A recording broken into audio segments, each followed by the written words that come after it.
उसके बारे में डिसाइड करना। ठीक है, सो आप किसी भी काम को करने से पहले इन एडवांस उसके बारे में डिसाइड कर रहे हैं दैट व्हाट टू डू, मुझे क्या करना है, क्या करना चाहिए, when to do, कब करना है, how to do, what should be the techniques or the steps to accomplish it, who will do और responsibility किसको दी जाए। so basically कुछ क्वेश्चंस यहाँ अराइज होते हैं जिनको ध्यान में रख करके ही आप अपने ऑर्गेनाइजेशन के लिए प्लानिंग करेंगे।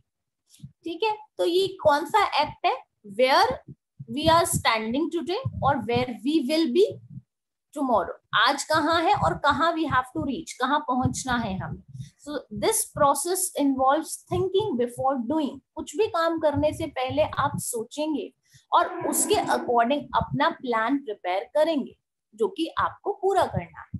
सो दिस कॉल्स प्लानिंग। आपका गैप जो है वेयर वी स्टैंड टुडे और where we want to reach, उसको ये कंप्लीट करता है।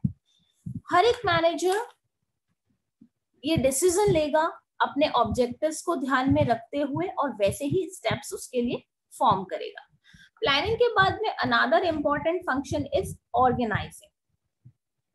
एक बार जब प्लान सेट हो जाता है उसके बाद में according to plan what are the important resources, what are the important things that you want to accomplish your goal, accomplish your task, आपको वो सारी चीजें चाहिए और उन सारी चीजों को कलेक्ट करना ही आपका क्या कहलाता है, ऑर्गेनाइजिंग कहलाता है। तो एक बार प्लान अगर सेट हो जाता है तो the next function for a manager is to organize the activities and stabilizing an organization structure to execute the plan. Organizational structure का मतलब क्या है, आप फ्रेमवर्क डिसाइड कर रहे हैं कि कितनी यूनिट्स होंगी, कितनी सब यूनिट्स होंगी, किन किन डिपार्टमेंट्स को मुझे ये रेस्पॉन्सिबिलिटी, ये ड्यूटीज असाइन करनी है। ठीक है, और मुझे अगर कोई टास्क कंप्लीट करना है उसके लिए क्या मुझे फर्दर रिक्रूटमेंट की जरूरत है, क्या मुझे कुछ नए एम्प्लॉइज चाहिए, क्या मैं कुछ और वर्कर्स को हायर करूं, ये जो सारे डिसीजंस हैं ये आप ऑर्गेनाइजिंग में कंप्लीट करेंगे, which is the second function of management. इसका मतलब क्या, आप ऑर्गेनाइज कर रहे हैं what you have decided already, आपने जो प्लान बनाया उसे एग्जीक्यूट करने के लिए जरूरी है आपके पास उन सारी चीजों का होना जिसके थ्रू आप अपने टारगेट को, अपने प्लान को एग्जीक्यूट कर पाए। So this is the second step where a manager will collect all the required resources, all the required things. ठीक है, तो बेसिकली ऑर्गेनाइजेशनल स्ट्रक्चर फ्रेम करेगा, कौन पर्सन क्या, right person on right job, ये जो रिक्रूटमेंट है, अपॉइंटमेंट है, वो आप किसमें करेंगे, इन दी ऑर्गेनाइजेशन। नेक्स्ट आता है आपका स्टाफिंग। स्टाफिंग की अगर बात करें, ये एक थर्ड इंपॉर्टेंट फंक्शन है आपके मैनेजमेंट का। Staffing basically selecting, recruiting, appointing of employees है। आप यहाँ पर क्या करेंगे, अभी आपने ऑर्गेनाइजेशन में डिसाइड किया कि मुझे कितने लोगों की रिक्वायरमेंट है, कौन पर्सन होगा, मैं क्या रिस्पॉन्सिबिलिटी किसको असाइन करूं। सो बेसिकली आपने वहां पर ये डिसाइड कर लिया कि मुझे क्या रिस्पॉन्सिबिलिटी किसको देनी है और who will be responsible for which task. Staffing में आप क्या करेंगे, this is another function where recruitment, selection, training, development and appraisal of employees in an organisation.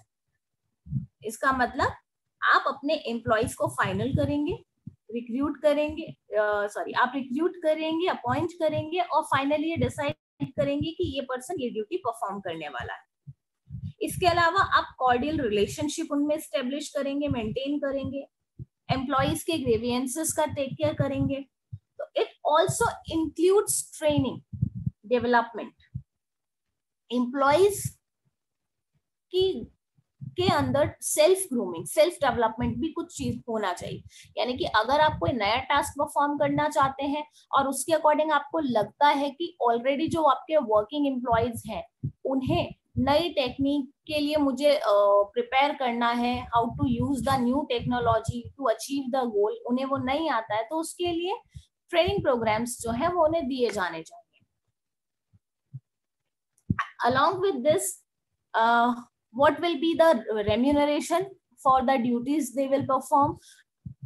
कितना होगा रेम्यूनरेशन? इसके अलावा अगर अच्छा वर्क आपके एम्प्लॉइज कर रहे हैं तो उसके लिए उनको प्रमोशन रिवॉर्ड के तौर पे दिया जाना चाहिए। इसके अलावा इंक्रीमेंट्स अगर दिए जाएंगे तो ये सारी चीजें आप स्टाफिंग के अंडर ही क्या करते हैं, डिसाइड करते हैं। Along with this, evaluation of employees, वो भी आपके स्टाफिंग का ही एक पार्ट है। और एम्प्लॉइज के पर्सनल रिकॉर्ड्स को रखना भी स्टाफिंग के अंडर ही आता है। तो बेसिकली स्टाफिंग एक ऐसा फंक्शन है जो आपके स्टाफ से रिलेटेड मैनेजमेंट वर्क को कंसिडर करता है। ठीक है, नेक्स्ट मैम। यस बेटा। Ma'am right person at right job, ma'am ये फ्रेज स्टाफिंग का होगा या ऑर्गेनाइजिंग का? बेटा बेसिकली देखो, एक होता है कि प्लान करना, तो आप डिसाइड कब कहाँ कर रहे हैं, ऑर्गेनाइजिंग में आप ये डिसाइड कर रहे हैं कि मुझे क्या रिस्पॉन्सिबिलिटी किसको देनी है, क्या अथॉरिटी, ठीक है, और सोच रहे हैं आप ऑर्गेनाइजेशन में, आपने एग्जीक्यूट नहीं किया। स्टाफिंग के अंडर आकर के आपने क्या किया, उस पर्सन को वो ड्यूटी असाइन कर दी। एक तरफ तो आपने अभी डिसाइड किया है, दूसरी तरफ आपने उसको हैंड ओवर कर दिया। सो जो डिसीजन मेकिंग किया गया वो ऑर्गेनाइजिंग में किया गया, और जो एग्जीक्यूशन ऑफ दैट वर्क हुआ वो कहां पर हुआ, स्टाफिंग में हुआ। ठीक है, okay ma'am. So the next point to discuss is directing, which is another important function of management.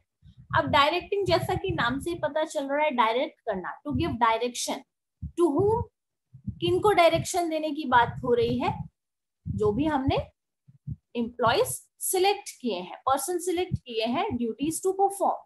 So it is concerned with the instructing, guiding and inspiring people in the organization to achieve organizational goals.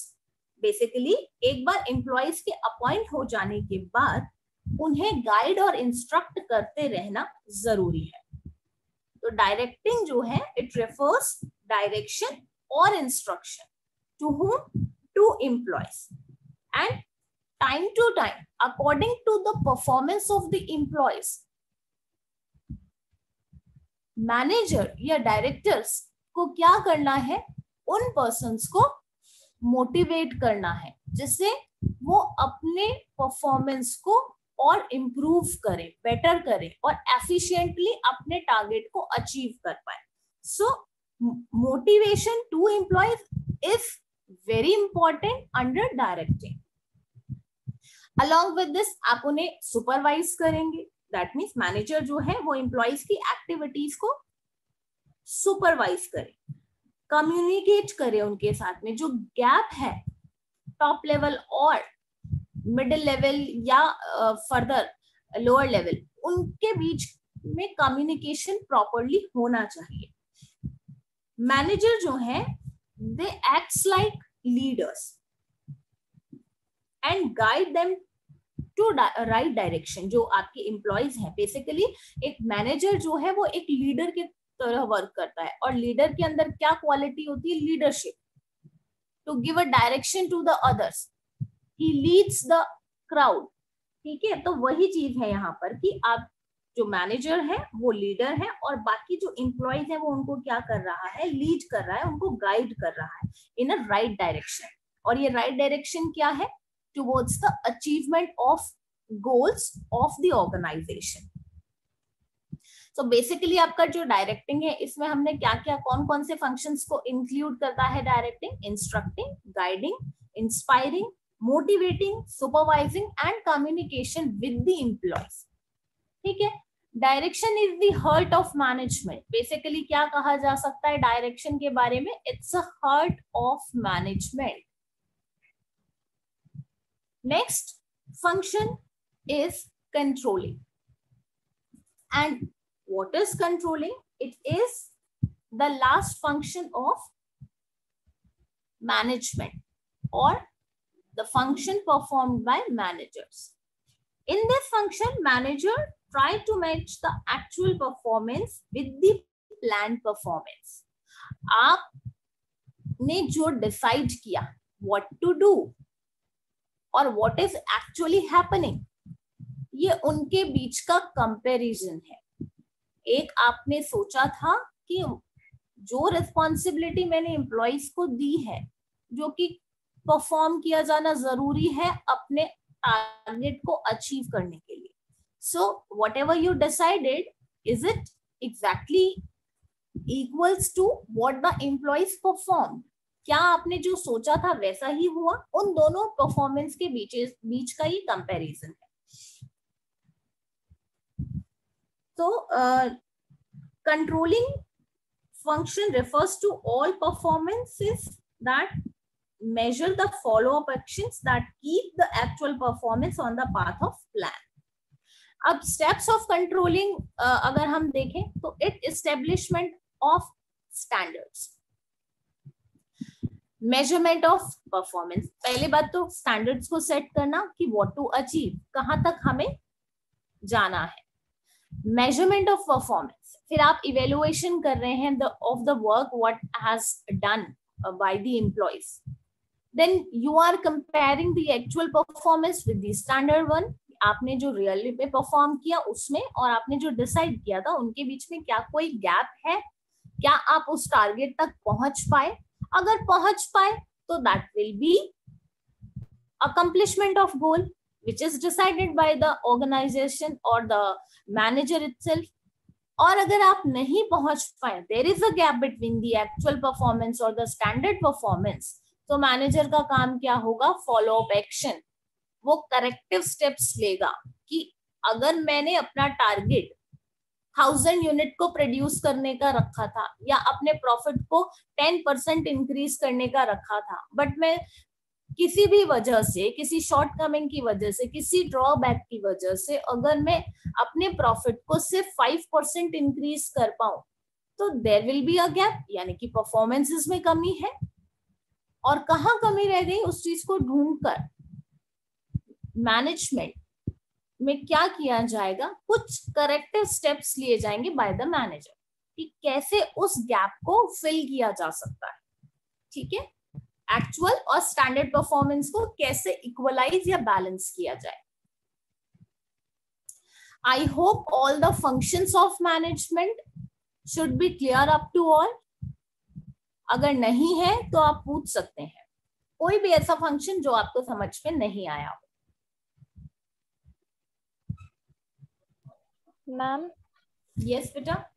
Ma'am, establishment of standards means जो decide किया था वो. Exactly, establishment of standards का मतलब है what you want to achieve, आपके goals, आपके targets. अगर आपकी कंपनी ने डिसाइड किया है कि मुझे थ्रू आउट द ईयर मुझे 50,000 यूनिट्स ऑफ प्रोडक्ट की सप्लाई करनी है मार्केट में, लेकिन आप 50,000 की जगह सिर्फ 30,000 यूनिट्स ऑफ प्रोडक्ट सप्लाई कर पाए, तो there was a gap between the actual or the standard. Standard was 50,000 units and actual was 30,000 units. 20,000 units का गैप रह गया. ये क्यों नहीं हम प्रोड्यूस कर पाए? क्या परफॉर्मेंस में कमी थी? हमारे पास में और कोई सोर्सेज हैं जिसकी वजह से ऐसा हुआ, या कोई और कमी की वजह से, या मार्केट कंडीशन की वजह से, या हम उसको पहले से नहीं समझ पाए? तो ये सारी जो कमियां हैं वो गैप होगा एक्चुअल और स्टैंडर्ड के बीच का, जिसे कवर अप करने के लिए फिर हम करेक्टिव स्टेप्स लेते हैं. तो standard what a manager decides to achieve. Anyone else? किसी और को कोई क्वेश्चन पूछना है बेटा, पूछ सकते हैं. अदरवाइज हम आगे एक और important function along with these 5 additional one हम उसे डिस्कस करेंगे, और इसके बाद आई गेस आपका ये जो चैप्टर है वो कंप्लीट हो जाएगा। तो is there anything that you want to ask, पूछ सकते हैं, या सबको क्लियर है? क्लियर है मैम। क्लियर है, कोई प्रॉब्लम नहीं है, चले आगे। Yes ma'am. चलिए, another important thing along with these 5 function, the next come coordination। Coordinate करना, इसका मतलब क्या है? देखो, अब एक अगर मैं बात करूं किसी भी फर्म, किसी भी ऑर्गेनाइजेशन की, जहां पर सेट ऑफ गोल्स को अचीव करने के लिए different different departments, number of employees, different groups, they are working together to achieve a common objective or a goal। बहुत सारे लोग एक साथ काम कर रहे हैं। कल हमने अभी डिस्कस किया था कि डिफरेंट लेवल ऑफ मैनेजमेंट पे आपके अलग अलग डिपार्टमेंट्स के लिए अलग अलग हेड्स हैं, ठीक है? जैसे कि आपका मार्केटिंग हेड हुआ, आपका फाइनेंस हेड हुआ, ठीक है? तो इस तरीके से अलग अलग डिपार्टमेंट है जो किसी एक ऑब्जेक्टिव को अचीव करने के लिए वर्क कर रहे हैं। लेकिन जब इतने सारे लोग किसी एक कॉमन ऑब्जेक्टिव के लिए वर्क करते हैं तो इट्स वेरी नेचुरल कि किसी ना किसी ग्रुप, किसी ना किसी पर्सन के बीच में कॉन्फ्लिक्ट अराइज हो सकते हैं। मे बी उनका जो प्रोसेस है, उनका जो फ्रेमवर्क है टारगेट्स को अचीव करने को लेकर के, किसी भी तरीके के हर्डल्स अराइज हो सकते हैं। और हो सकता है कि अगर प्रॉपर कोऑर्डिनेशन नहीं हुआ इन ग्रुप्स के बीच, इन डिपार्टमेंट्स के बीच, तो जो फर्म या ऑर्गेनाइजेशन है वो अपने कॉमन ऑब्जेक्टिव को अचीव ना कर पाए, ठीक है? इसीलिए कोऑर्डिनेशन जो है उसे हम क्या बोलते हैं? ये मैनेजमेंट का एसेंस है। बेसिकली जब तक कोऑर्डिनेशन नहीं होगा तब तक बाकी फंक्शंस ऑफ मैनेजमेंट कंप्लीट नहीं हो सकते, और सारे फंक्शंस जब तक नहीं परफॉर्म किए जाएंगे तब तक कोऑर्डिनेशन बैठ पाना मुश्किल है। तो both the things are dependent on each other, और अगर किसी एक को भी अगर हम स्किप कर दें इसमें से, तो आप अपने सेट ऑफ गोल्स को अचीव नहीं कर पाएंगे। तो coordination can be said a sense of management. Management का सार है कोऑर्डिनेशन, ठीक है? अब ध्यान देते हैं एक बार डिफाइन पर। इंटीग्रेशन कैरेक्टरिस्टिक्स हैं आपके कोऑर्डिनेशन के। देखिए, integration, coordination integrates group efforts by unifying diverse interests and giving a common focus to all। अब देखो, कॉमन ऑब्जेक्टिव क्या हो सकता है? पूरी फर्म, कंपनी या ऑर्गेनाइजेशन का प्रॉफिट मैक्सिमाइजेशन या उसका रिकॉग्नाइजेशन इन द मार्केट। यही हो सकता है किसी भी फर्म का एक कॉमन ऑब्जेक्टिव, ग्रोथ करना। ग्रोथ ओरिएंटेड होते हैं आपके गोल, ठीक है?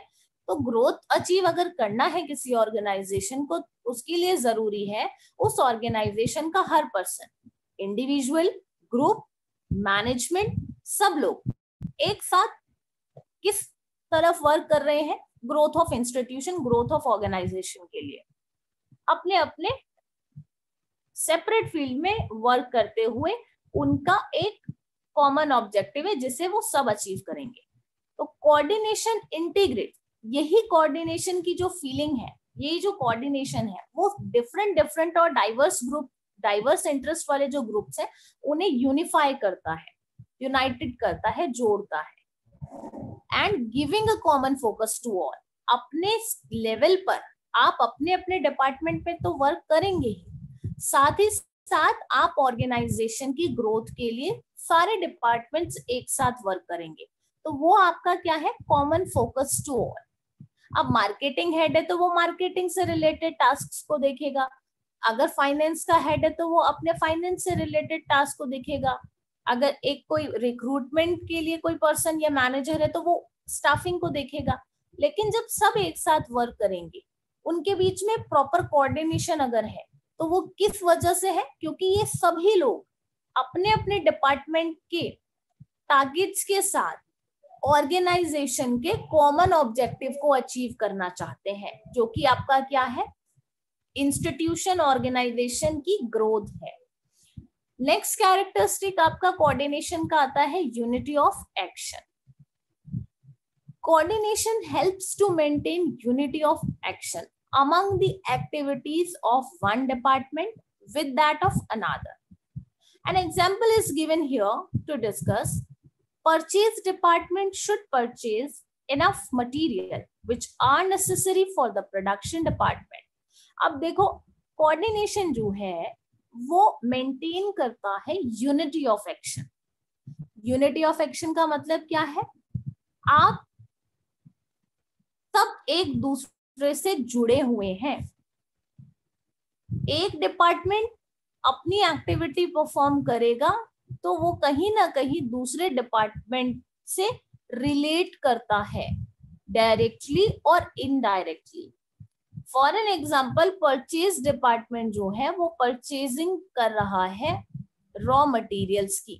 अब ये रॉ मटेरियल्स रिक्वायर्ड किसके लिए है? प्रोडक्शन की प्रोसेस को कंप्लीट करना है, तो definitely you will require materials.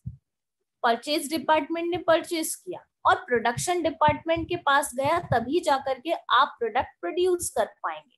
So performance of one department is directly or indirectly related with the another one. So there is a unity of action. जब तक साथ मिलकर के किसी टास्क को कंप्लीट नहीं करेंगे, तब तक कॉमन ऑब्जेक्टिव जो है ऑर्गेनाइजेशन का वो कंप्लीट नहीं हो पाएगा। दोनों ही डिपार्टमेंट में से अगर एक भी इम्बैलेंस हो जाता है तो आप सक्सेस अचीव नहीं कर सकते। फॉर एन एग्जाम्पल, प्रोडक्शन और परचेजिंग डिपार्टमेंट के बीच में, दोनों के बीच में किसी तरीके का कॉन्फ्लिक्ट अराइज हो गया। अब प्रोडक्शन वाले ने अपना टारगेट सेट किया, भाई हमें इतना सप्लाई देना है, फॉर एन एग्जांपल 10,000 यूनिट्स का सप्लाई देना है विद इन 1 वीक, लेकिन परचेज डिपार्टमेंट ने रॉ मटेरियल परचेज ही नहीं किया। So how you will be able to supply 1,000 units within 7 days? Impossible. तो there should be unity of action, and how it will be possible? Only because of coordination. अगर proper coordination है तभी जाकर के ये आपका completion of objectives हो पाएगा।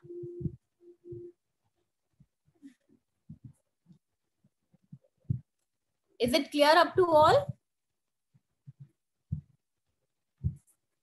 Yes ma'am. Yes ma'am. चलिए नेक्स्ट पर आते हैं।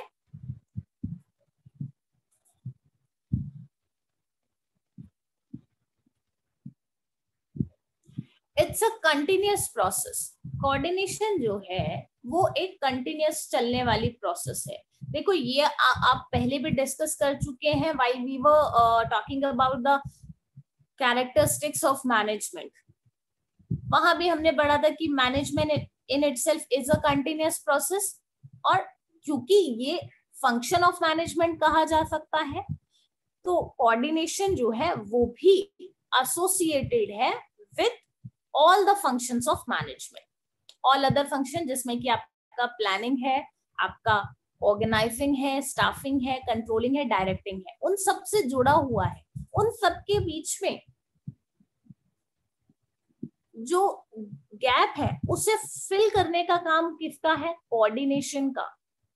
प्लानिंग के बाद में अगर आप ऑर्गेनाइजिंग कर पा रहे हैं प्रॉपरली, तो there is a proper coordination between the planners or the executors. Planner और एग्जीक्यूटर के बीच में कोऑर्डिनेशन नहीं है तो भाई आपका टास्क तो कंप्लीट हो ही नहीं सकता। आप प्लान बना करके बैठ गए और आपने डिसाइड कर लिया कि नहीं, मुझे किसी को बताना ही नहीं है प्लान क्या है, so how it will be possible to achieve those targets? It would not be possible. So it's a continuous process. Management is a continuous process, and coordination is associated with all other functions of management, so that it's a continuous process also. Next characteristics of coordination is it is pervasive. Coordination requires at all level of management and in all departments of the organization. Basically, ये कैसा है? Applicable to all. Applicable to all level of management. Pervasive, जो कि equally apply हो रहा है हर stage पर. तो coordination जो है उसकी जरूरत हर लेवल ऑफ मैनेजमेंट पे है. Either it is top level management, middle level management और lower level management. Because we knows that top level management आपका बोर्ड ऑफ डायरेक्टर्स है. अगर वो कोऑर्डिनेट नहीं करेंगे मिडिल लेवल के साथ में, तो आपके जो डिफरेंट ड्यूटीज असाइन होनी है डिपार्टमेंटल हेड्स को, वो हो नहीं पाएगी. और ना ही डिपार्टमेंटल हेड्स जो है वो अपने एम्प्लॉइज की रिपोर्ट्स को टॉप लेवल तक पहुंचाएंगे. तो कम्युनिकेशन भी हो और कोऑर्डिनेशन भी हो. It requires at all level of management. ठीक है.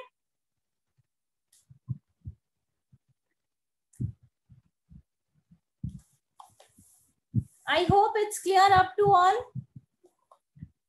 Yes ma'am. Ma'am continuous process एक बार रिपीट कर दो. बेटा कंटिन्यूस प्रोसेस का मतलब है, देखो, हर लेवल ऑफ मैनेजमेंट या हर बेसिकली हर फंक्शन ऑफ मैनेजमेंट को जब आप पूरा कर रहे हैं, अगर वहां पर कोऑर्डिनेशन नहीं होगा तो क्या आप स्टेप टू स्टेप अपने टास्क को कंप्लीट कर सकते हैं? जैसा कि मैंने बोला था कि मैनेजमेंट अपने आप में एक कंटिन्यूअस प्रोसेस है. हम कोई भी काम कर रहे हैं इन एन ऑर्गेनाइजेशन, मैनेजर सबसे पहले क्या कर रहा है? वहां पर प्लान करेगा. उसके बाद में क्या करेगा? अकॉर्डिंगली ऑर्गेनाइजिंग करेगा. उसके बाद में क्या करेगा? स्टाफिंग करेगा. देन क्या करेगा? Controlling, directing and controlling.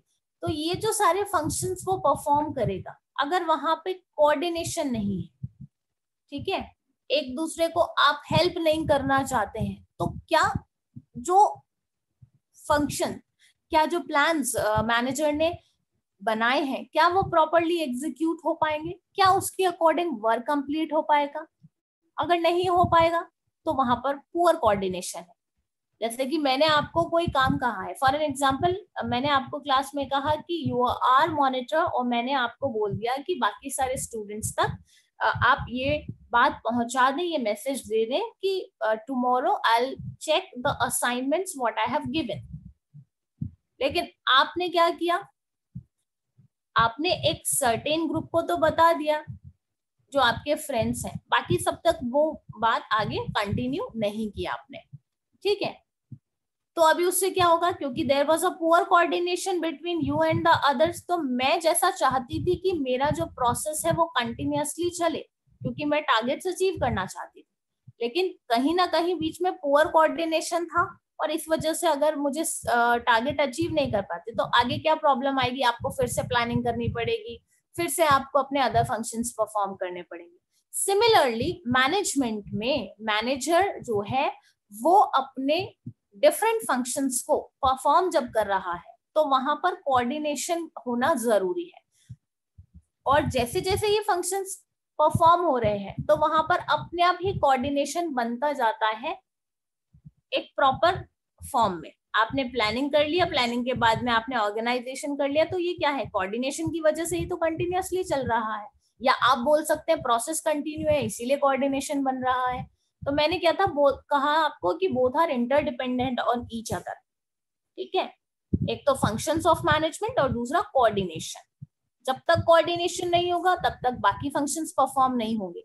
या आप कहिए कि फंक्शंस परफॉर्म होंगे तो पता चलेगा कि वहां पर क्या है? कोऑर्डिनेशन है among different departments. It's a continuous process. Okay ma'am. Yes ma'am. Anyone else? कुछ पूछना है पूछ सकते हैं बेटा. चलिए. So here we have discussed that the characteristics of coordination. इसके बाद में आ जाता है आपका pervasive function हम डिस्कस कर चुके हैं. इसके बाद आता है आपका coordination is the responsibility of all managers. अब coordination is not the task of only top level management. ऐसा नहीं है कि सिर्फ टॉप लेवल में जो आपके बोर्ड ऑफ डायरेक्टर्स हैं या आपके जो डिसीजन टेकर्स हैं, डिसीजन मेकिंग करने वाले जो लोग हैं, वही सिर्फ कोऑर्डिनेशन से रिलेट करते हैं, ये उनका काम है, ऐसा नहीं है। But managers working at different level, they try to coordinate the activities of organization different level, यानी कि मिडिल लेवल पे काम करने वाले जो डिपार्टमेंटल हेड्स हैं, उनके अंडर काम करने वाले जो सब हेड्स हैं, उन सब लोगों के लिए कोऑर्डिनेशन होना बहुत इंपॉर्टेंट है, उन सबके बीच में कोऑर्डिनेशन होना बहुत इंपॉर्टेंट है। तो ये सिर्फ आप टॉप लेवल मैनेजमेंट का काम नहीं कह सकते, ये आपके हर लेवल ऑफ मैनेजमेंट पर परफॉर्म किया जाने वाली एक्टिविटी है। The top level try to coordinate the overall plans. ये जरूर है कि आपका जो टॉप लेवल मैनेजमेंट है वो प्लान और पॉलिसीज को, जो कि ऑर्गेनाइजेशन के कॉमन ऑब्जेक्टिव्स हैं, उनको लेकर के बनाए गए जो प्लान्स हैं, उन्हें middle level management, lower level management, सब डिपार्टमेंट्स तक पहुंचाता है। तो basically they try to coordinate departmental activities with home, middle level और लोअर लेवल, सबके साथ में क्या करने की कोशिश की जाती है, कोऑर्डिनेट। तो किसी एक लेवल ऑफ मैनेजमेंट पर कोऑर्डिनेट नहीं किया जाता, बल्कि हर लेवल ऑफ मैनेजमेंट पे कोऑर्डिनेशन रिक्वायर्ड है। Another thing is to discuss, coordination is a deliberate function. देखो, how it is a deliberate function? Because every manager try to coordinate the activities of organization. और क्यों करता है वो ये coordination के साथ में सारी एक्टिविटीज को परफॉर्म करने की कोशिश, ताकि किसी भी तरीके का कंफ्यूजन क्रिएट ना हो।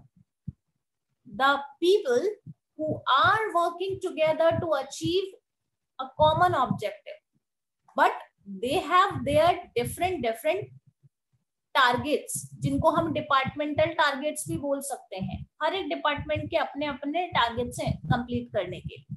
तो ऐसे में किसी तरीके का कंफ्यूजन क्रिएट ना हो अमंग ऑल द वर्कर्स और the employees who are working in the department, in the organisation.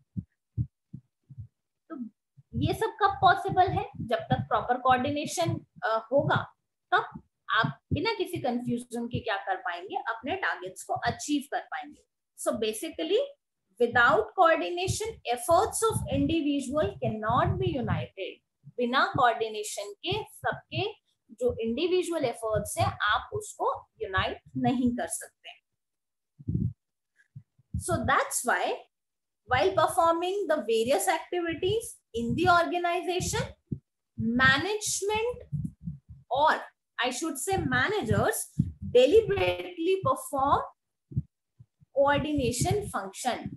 वो कैसे परफॉर्म करता है, deliberately, that means it tries to keep united all the different departments of the organization.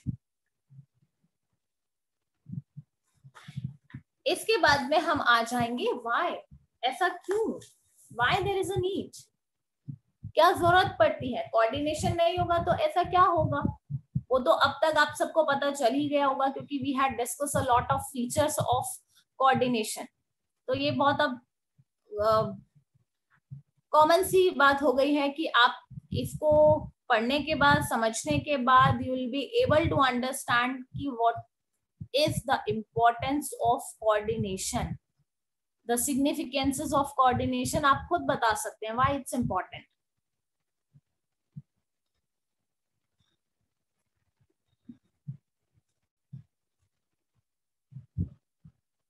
Tell me why it is important. Ma'am ताकि conflicts arises now different departments में और जो common goal है वो achieve हो सके. Okay. Anyone else?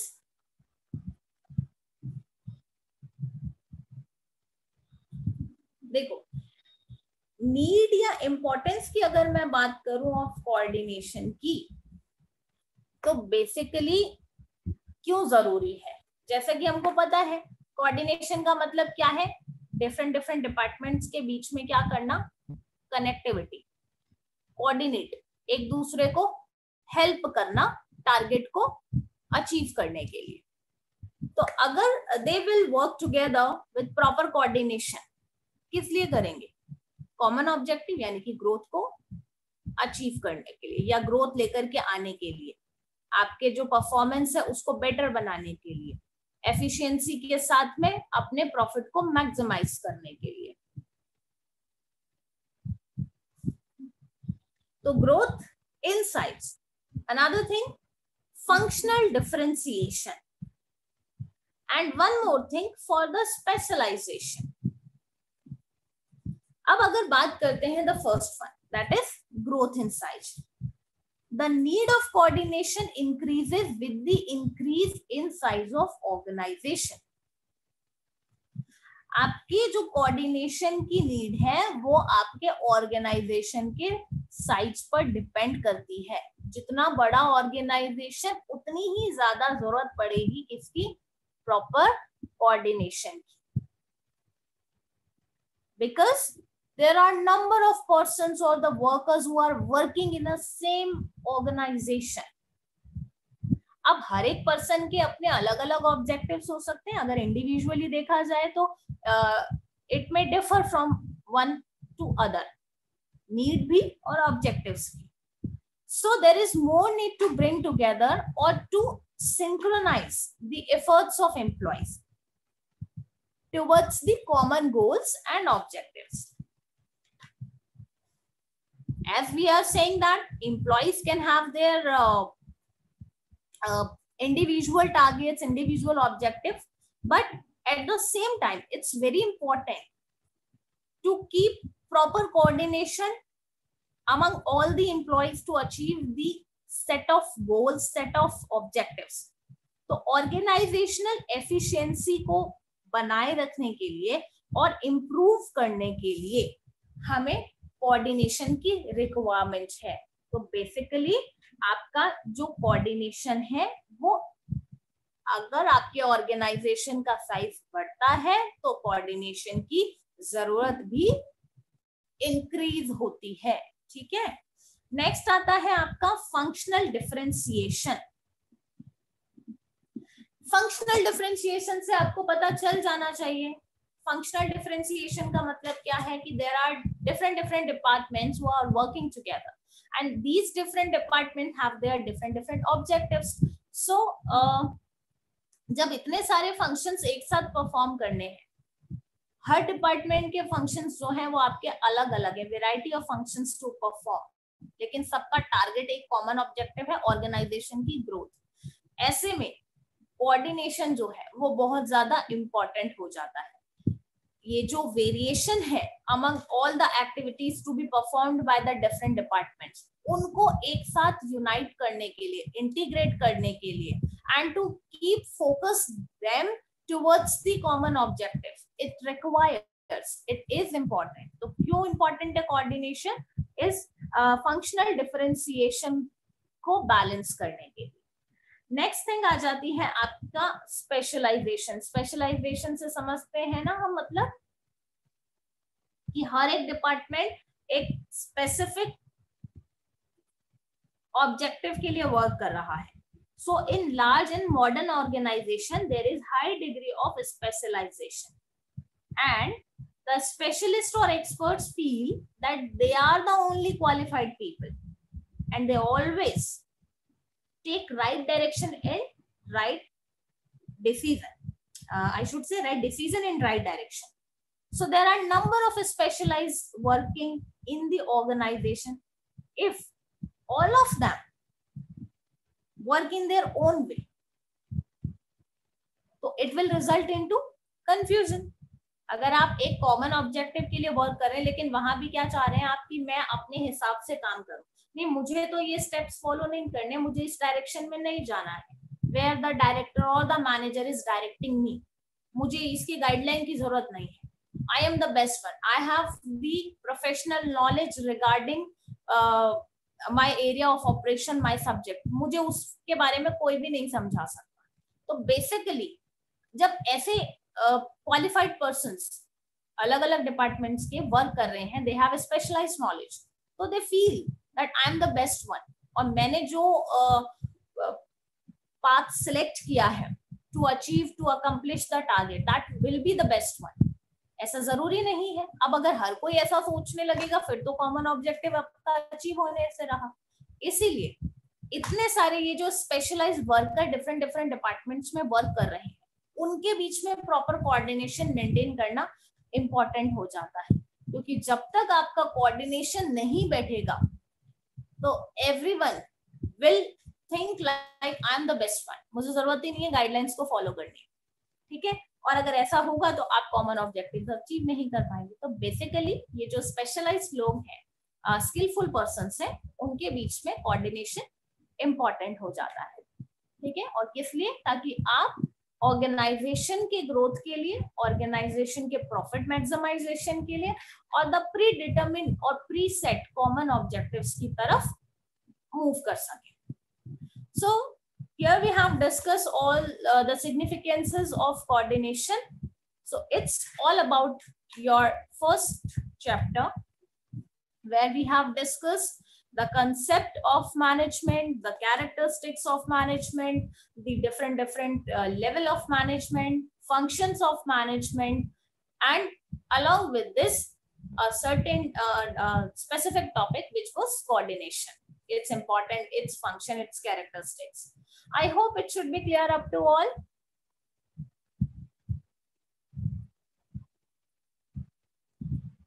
Yes, class 12th. Yes, If am ma'am. I audible, please respond. Yes, ma'am. Only girls are responding. What about boys? क्या बात है बेटा? क्लास ज्वाइन करके हम गायब हैं यहाँ से या हम क्लास में ही हैं? Show your presence.